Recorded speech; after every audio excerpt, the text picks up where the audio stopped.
Bienvenue dans le pouvoir de l'espérance. Le pasteur Eddy Michel Carpin, que nous rejoindrons dans un instant, et moi-même, sommes ravis de vous retrouver pour cette série dédiée à un thème universel et profondément humain, la peur. À travers ces épisodes, nous allons explorer comment cette émotion peut nous paralyser, mais aussi nous enseigner et nous renforcer. Alors, restez avec nous et découvrez comment transformer la peur en une force positive. Mais juste avant cela, prenons un moment de louange et que ce temps de musique soit une ouverture pour recevoir le message d'aujourd'hui.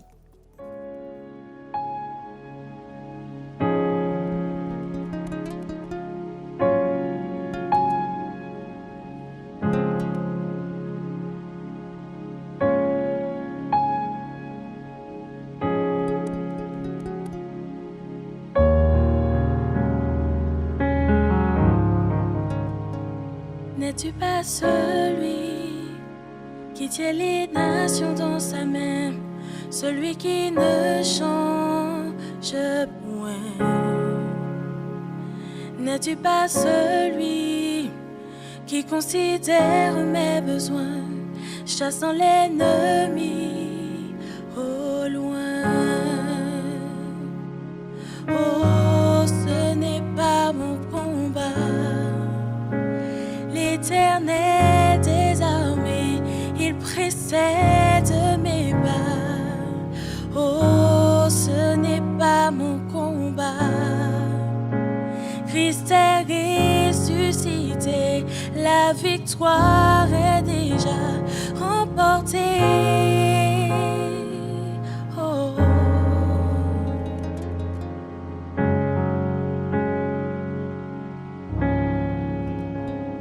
N'es-tu pas ce Père qui a laissé jaillir sa joie quand j'ai découvert la foi?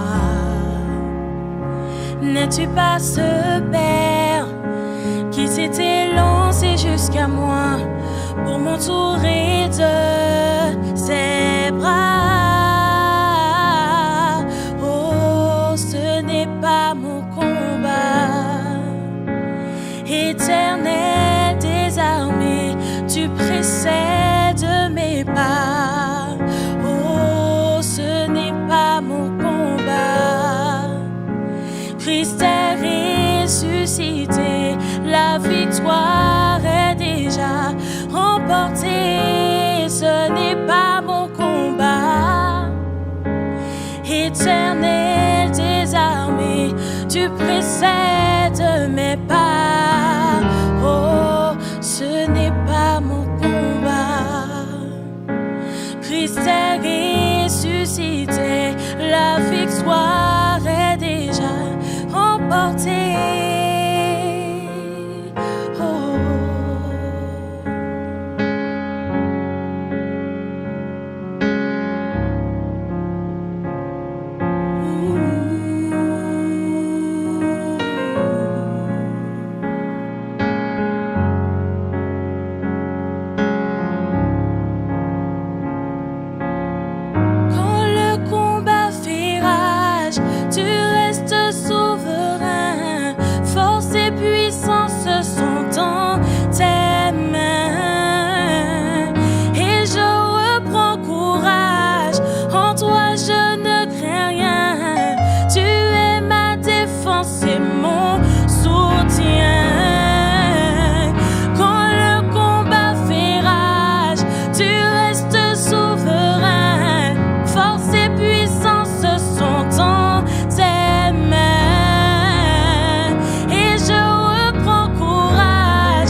L'Éternel armée, il précède tes pas.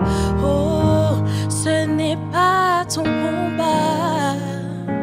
Christ est ressuscité, ta victoire est déjà remportée.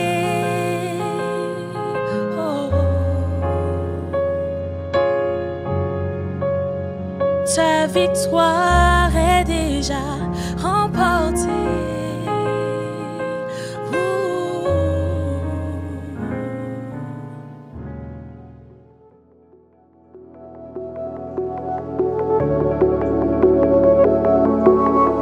Hier, tu nous as parlé du récit biblique de la Genèse, justement pour pouvoir poser le cadre et le contexte de la naissance de la peur.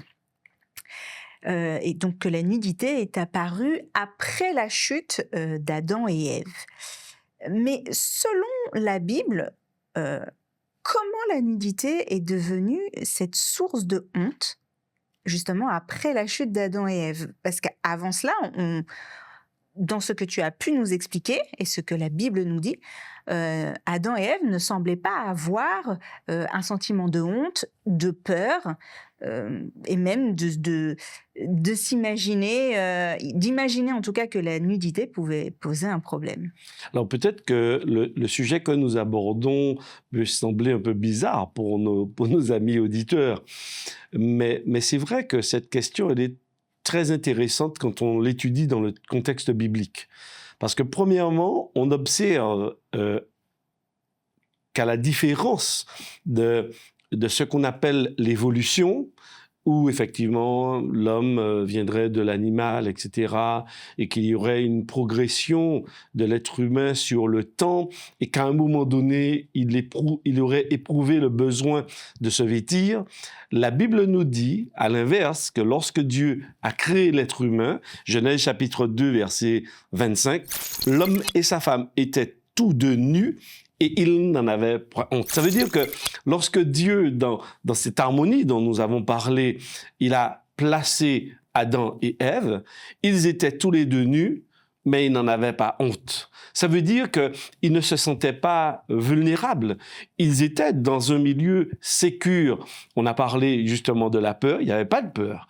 Ils se regardaient, ils s'appréciaient, et il n'y avait aucun jugement de valeur. Donc, dans ce cadre-là, effectivement, la peur, elle n'existe pas, elle n'est pas présente. Et c'est juste après, dans Genèse chapitre 3, qu'on va découvrir que la première chose qui se produit, c'est qu'ils constatent leur nudité.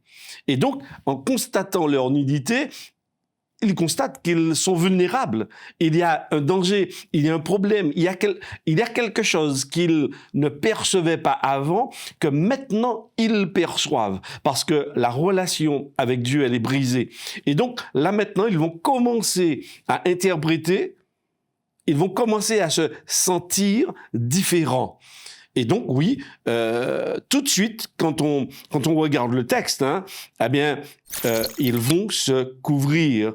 Ils vont prendre des peaux, pas des peaux, mais ils vont prendre des feuilles de figuier et ils vont se couvrir. Donc, ça veut dire qu'ils vont essayer de se cacher. Parce que le vêtement, quelque part, cache. Parce qu'on se sent maintenant vulnérable, alors il faut qu'on retrouve un certain équilibre. Ils ont perdu cet équilibre, et là maintenant, il faut chercher un moyen de retrouver son équilibre. Donc le nu, en quelque part, aujourd'hui, par rapport à ce que nous vivons, la nudité, eh bien, en quelque part, elle est liée aussi à notre éducation, à notre perçu, à notre interprétation aussi par rapport à cela.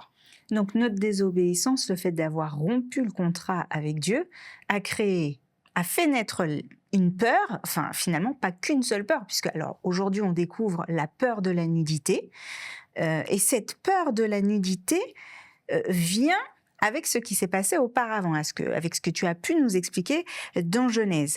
Mais est-ce qu'on peut légitimement dire qu'il y a une relation, est-ce qu'on peut, créer un parallèle entre la nudité et dire que cette nudité aujourd'hui est aussi un péché. Est-ce que dans notre chrétienté, on peut qualifier cela et on peut faire le parallèle? Est-ce qu'on peut les lier? Alors, premièrement, dans la Bible, et les textes que nous avons lus ne nous disent pas et ne font pas de lien entre nudité et péché, puisque la nudité, elle est bien avant la situation et le contexte du péché par rapport à l'homme et la femme, d'accord? Ils sont tous les deux nus et ils n'en ont pas honte. Alors la question c'est, on a essayé un peu d'expliquer du pourquoi ils ont honte. Ils ont honte parce qu'il y a une relation brisée. Maintenant, aujourd'hui, il y a toute une histoire, il y a toute une éducation. Et effectivement, nous sommes souvent, pour la plupart d'entre nous, en tous les cas, nous avons grandi dans un milieu judéo-chrétien, avec une interprétation, une perception de la nudité. Effectivement, tout ce qui est de l'ordre de la sexualité doit être caché et on doit en avoir honte. C'est-à-dire qu'à partir du moment où c'est vu de tous, eh bien, il y a une certaine honte, que cela génère une certaine honte, il faut cacher, c'est associé, comme tu l'as dit toi-même, à la notion de péché. Mais premièrement, le nu n'est pas péché. Il devient péché par rapport à l'interprétation que l'individu pose. C'est-à-dire qu'aujourd'hui, je ne peux pas me défaire de mon éducation. Donc effectivement, aujourd'hui, nous avons une éducation, nous avons appris à nous couvrir, nous avons appris à nous vêtir, et ce, dès la plus tendre enfance. Parce qu'aujourd'hui, même les bébés qui tout de suite naissent à la maternité, on les prend, etc. Alors, aujourd'hui, c'est un peu évolué, parce que souvent, on les laisse nus et ils font un pot à pot avec les parents. D'accord? Parce qu'effectivement, on sait qu'il y a des liens à ce niveau-là. Mais à mon époque, en tous les cas, quand mes enfants sont nés, ils ont tout de suite été habillés, vêtus. Parce que ça génère un certain malaise. Et moi, j'ai beaucoup aimé cette notion de vulnérabilité. Parce qu'effectivement, dans Genèse, l'homme et la femme se sentent vulnérables à ce moment-là et ils vont chercher à retrouver l'équilibre. Le vêtement cherche à rétablir un certain équilibre. Donc finalement, ce n'est pas tant le nu, la nudité qui pose un problème, mais plutôt la perception et l'interprétation qu'on en fait. Pourtant, dans le monde dans lequel on vit aujourd'hui, la nudité est plutôt banalisée, c'est commun, je dirais, moi, quand je regarde, je me dis, finalement, d'accord, je comprends ce que les Écritures me disent, mais dans le monde dans lequel je vis, est-ce qu'ils sont pas, eux, au plus près de la Bible, parce que c'est banalisé. La nudité n'a plus, disons que la nudité ne connaît pas de pudeur. Alors, en fait, aujourd'hui, notre société, quand même, elle évolue. Alors, il y a aujourd'hui beaucoup de personnes qui veulent revenir à l'origine, puisqu'elles lisent le texte biblique. D'accord? Et elles se disent, mais finalement, c'était pas un problème, c'était pas forcément associé au péché, la nudité. Donc, certaines personnes veulent revenir un peu à ce contexte d'origine, surtout dans les régions un peu comme les nôtres où il fait chaud. Maintenant, dans d'autres régions, c'est un peu plus complexe. Mais ce que l'on peut déjà observer par rapport à Genèse chapitre 3, c'est que la rupture de cette confiance, ce lien de confiance avec Dieu, de la relation avec Dieu, va entraîner en fait tout un dérèglement de la personne humaine, dérèglement aussi dans nos perceptions, ce que nous percevions comme étant tout à fait acceptable avant le péché, on le perçoit comme étant inacceptable après. Mais certains d'entre nous ne le perçoivent pas comme inacceptable. Justement, alors on peut aller un peu plus loin, mais on a des plages nudistes où on entend certaines personnes qui nous disent non, il n'y a aucun problème à ce que je sois nue, à ce qu'on me voit nue, à ce que je vois d'autres personnes, et notamment du sexe opposé, être nus. Mes enfants sont aussi nus, etc. Donc, j'entends et je comprends, mais comment cela se fait-il qu'on puisse, certaines personnes arrivent peut-être à avoir une interprétation où la nudité n'est pas un problème, et pourtant, selon ce qui s'est passé dans la Bible avec Genèse, Adam et Ève, on comprend que le fait d'avoir rompu ce contrat, ce lien, a créé une peur, a créé une honte et a fait naître notamment la peur de la nudité. Et historiquement, on voit bien l'évolution avec cette nudité. Mais est-ce que parce que le monde évolue, parce qu'il banalise cette nudité et qu'en plus on commercialise peut-être davantage la nudité, ou c'est aussi parce que, eh bien, les gens vont se plonger davantage dans les Écritures et se dire, mais dans Genèse, la nudité n'est pas un problème. Alors, permets-moi d'aborder deux angles. L'angle privé, c'est-à-dire moi et mon corps devant mon miroir ou chez moi, d'accord? Alors, le premier objectif de cette émission, c'est de nous permettre de prendre conscience de la valeur que nous avons en tant qu'être humain, en tant qu'être nu. C'est-à-dire que sans nos faux-semblants, sans nos arrangements, sans nos maquillages, sans nos vêtements. Donc, premièrement, lorsque Dieu crée l'humain, il le crée beau, il le crée aussi dans une diversité, et cet être humain nu est beau. Il n'y a pas de problème. D'accord? Maintenant, ça c'est... Et donc, il y a tout un chemin à refaire personnellement dans mon relationnel avec Dieu pour retrouver et pour que je ne puisse plus avoir honte de ma propre nudité lorsque je suis chez moi, lorsque je suis devant mon mari, devant mon épouse, devant mon miroir. Ça, c'est un premier aspect. Il y a le deuxième aspect, il est sociétal.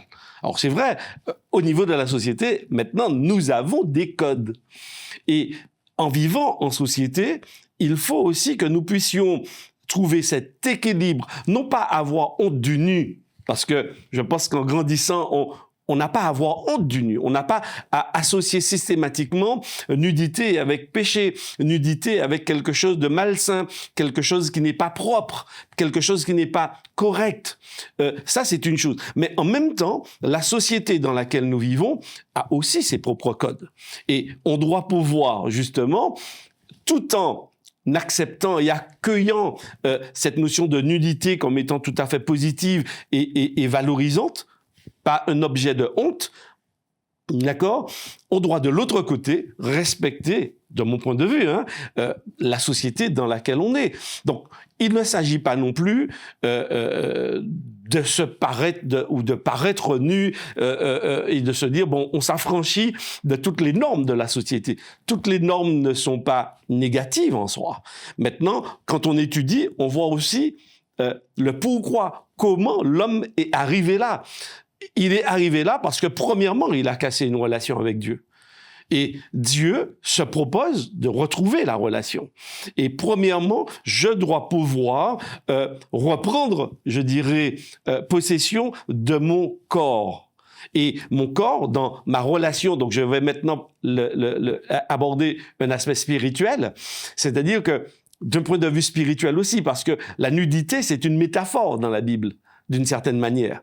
D'accord? La nudité dans la Bible, c'est paraître transparent devant Dieu. À l'inverse, on peut s'habiller, on peut se donner une couleur, on peut se donner une forme, on peut se donner une apparence, mais ne pas être vrai. Donc c'est vrai, nudité et vêtements sont antagonistes dans la Bible, parce qu'en quelque part, on peut se croire habillé, alors qu'on ne l'est pas. On est nu. Et là, je fais un peu référence. Tout à l'heure, je vais peut-être le lire dans l'Apocalypse au chapitre 3, où justement, Dieu interpelle son peuple et lui dit, oui, mais tu penses être riche, tu penses être vêtu, tu penses que tu as de très beaux vêtements, mais le texte dit, tu ne sais pas que tu es nu. Et là, donc, c'est très intéressant d'aborder cette notion de nudité aussi sur l'aspect spirituel, parce qu'on peut se croire, on peut croire qu'on est habillé, on peut croire qu'on est protégé, on peut croire qu'on est plus vulnérable, alors qu'au contraire, peut-être du point de vue de Dieu, sous le regard de Dieu, on se balade tout nu. Et là, pour moi, c'est pire. C'est pire. Alors, pour être très terre à terre, comment je fais ? Comment je fais pour être en accord avec la parole sur cette nudité mais aussi sur cette peur et cette honte du nu. Et en même temps, je ne vais pas dire répondre au code de notre société d'aujourd'hui, mais en tout cas être aussi en accord. Comment je fais? Est-ce que la Bible me dit comment trouver cet équilibre? Oui, alors l'objectif de Dieu quand il rentre et qu'il nous propose cette relation avec lui, c'est premièrement de guérir aussi d'un certain nombre de traumatismes, de guérir de blessures, parce que chacun de nous, chacun de nos auditeurs, eh bien, a peut-être une blessure. Il y a un regard de l'autre qui a fait qu'à un moment donné, eh bien, on ait honte de sa propre nudité. D'accord? Il y a les mots, il y a les contextes socio-culturels dans lesquels nous grandissons et nous évoluons, qui vont aussi nous calibrer, nous paramétrer, qui vont nous donner notre manière de nous poser dans la vie, d'interpréter et d'interagir. Moi, je crois que la Bible, dans un premier temps, m'invite à reprendre conscience du qui je suis. Mais pour prendre conscience de qui je suis, il faut que je puisse être nu à tous les niveaux, psychologiquement parlant, spirituellement parlant, mais aussi physiquement parlant. Parce que, en fait, Dieu dans le relationnel, parce que souvent le vêtement, c'est aussi, en quelque part, une certaine armure, c'est quand même une certaine barrière. Protection Une aussi. protection, d'accord? Donc, dans ce cadre-là, eh bien, pour être vrai spirituellement avec Dieu, eh bien, on a besoin aussi de guérir de tout ce passé, de tout ce passif, pour que nous puissions reconnaître que toi et moi, nos amis auditeurs, nous sommes des créatures merveilleuses. On doit pouvoir guérir de cette honte qui est là, qui nous bousille parfois et qui bousille un certain nombre de personnes parce qu'elles ne s'apprécient pas, elles ne se valorisent pas, elles ne s'acceptent pas. Or, la Bible, dans son chemin, le chemin qu'il nous propose, Dieu, c'est de pouvoir guérir avec lui de tous ces traumatismes, de toutes ces blessures, et que nous puissions parvenir à des êtres matures. Donc pour moi, je crois que la Bible répond, mais elle nous permet aussi de vivre notre contexte. C'est-à-dire que tu es dans un monde, tu dois pouvoir aussi répondre, bien sûr, au code. Parce que, imagine, Florine, si en sortant d'ici, les auditeurs me voient vêtu quand même.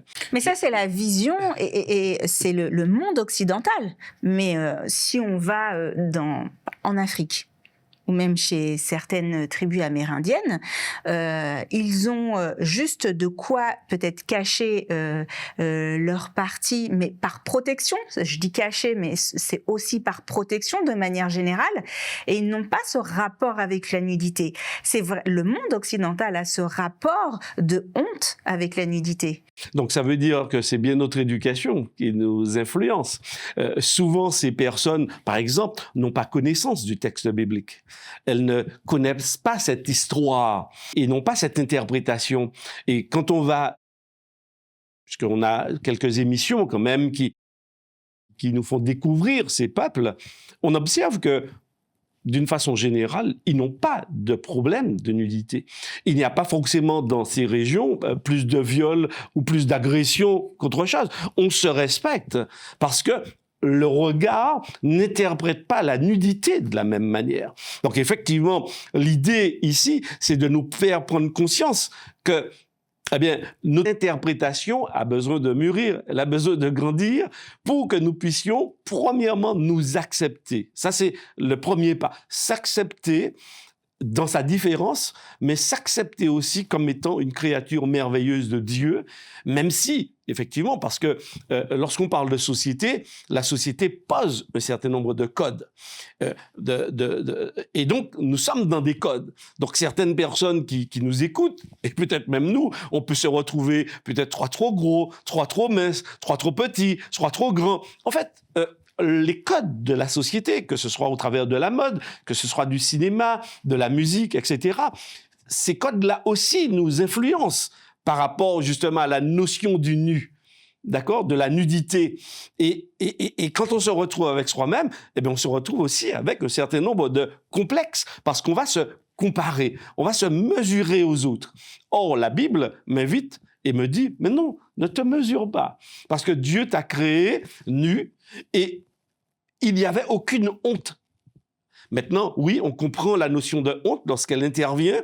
Maintenant, se reconnecter à Dieu nous permet aussi de retrouver cet équilibre par rapport à cette notion de honte, par rapport à cette notion de vulnérabilité. Et d'un point de vue spirituel, pour moi, c'est aussi très significatif, cette notion de nudité et d'être couvert. Et d'être couvert. Oui, oui, oui. Alors, pasteur, finalement, je comprends que, d'avoir rompu le contrat a fait naître la peur, a créé toutes sortes de peurs, et notamment la peur de la nudité, mais que la peur de la nudité nous pousse peut-être à nous comparaître, à aussi avoir des complexes, et donc à développer d'autres peurs que nous allons voir dans une prochaine émission. Vous l'avez bien compris, la peur et la peur de la nudité n'est pas forcément légitime. Effectivement, nous vivons dans une société où il y a des codes que nous devons pouvoir respecter, mais les Écritures nous disent attention à l'interprétation et au rapport que nous avons avec la peur. Et finalement, est-ce que nous ne devrions pas nous mettre à nu, physiquement, psychologiquement, avec Dieu, pour pouvoir être affranchis de la peur de la nudité ?